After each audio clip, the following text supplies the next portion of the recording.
வணக்கம்.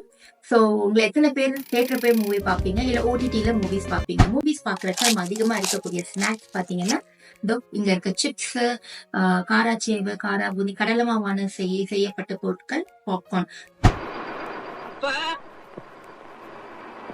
பாப்கார்ன்ல இருக்க ஹர்ல்ஸ் பாத்தீங்கன்னா, அதாவது இந்த ஹர்ல்ஸ் சொல்லுவோம் இல்லையா, இது வந்து பள்ளிக்கடையில போய் மாட்டி பல் சொத்தை உருவாக்கும். 3 மணி நேரம் தொடர்ந்து நம்ம ஸ்நாக்ஸ் சாப்பிடுறச்ச டெஃபினட்டா பல் சொத்தை அதிகமா வரத்து வாய்ப்புகள் அதிகமா இருக்கு. காராச்சேவுல இருக்கிற அந்த ஆயில் கண்டென்ட் பாத்தீங்கன்னா நம்மளோட கேஸ்ட்ரிக் இரிட்டேஷனை ப்ரொடியூஸ் பண்ணுது. ஸோ அசிடிட்டி அதிகமா ஆகுது. ஆட்டோமேட்டிக்கா பல்ல எனாமல் எரோஷன் நடக்கக்கூடிய வாய்ப்புகள் அதிகமா இருக்குங்க. காராச்சேவுல பாத்தீங்கன்னா ஃபைட்டேட்னு ஒரு பொருள் இருக்கு. இந்த ஃபைட்டேட் என்ன பண்ணுன்னா அயர்ன், ஜிங்க், கால்சியம் இது மூணுத்தையுமே ஒரே பைண்ட் பண்ணி நம்ம சாப்பிட்ற ஃபுட்ல இருந்து சேர்ந்து பைண்ட் ஆயிடும். பைண்ட் ஆயிடுச்சுன்னா அப்சார்ப்ஷன் ரேட்டை கம்மி பண்ணும்.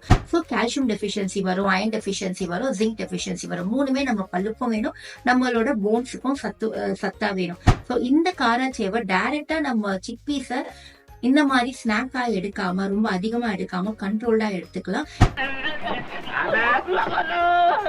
இதோட ஹெல்த்தி ஸ்நாக்ஸ் வெர்ஷன் பாத்தீங்கன்னா நம்ம குக்கும்பர் எடுக்கலாம், அவகேடோஸ் எடுக்கலாம், ஆப்ரிகாட்ஸ் எடுக்கலாம், ட்ரை ஃப்ரூட்ஸ் எவ்வளவு நாள் எடுத்துக்கலாம், அண்ட் கேரட்ஸ் இந்த மாதிரி ஃப்ரூட்ஸ் வெஜிடபிள்ஸை ஹெல்த்தி ஸ்நாக்கா மாத்திக்கிட்டோம்னா இட் வுட் பி பெட்டர்.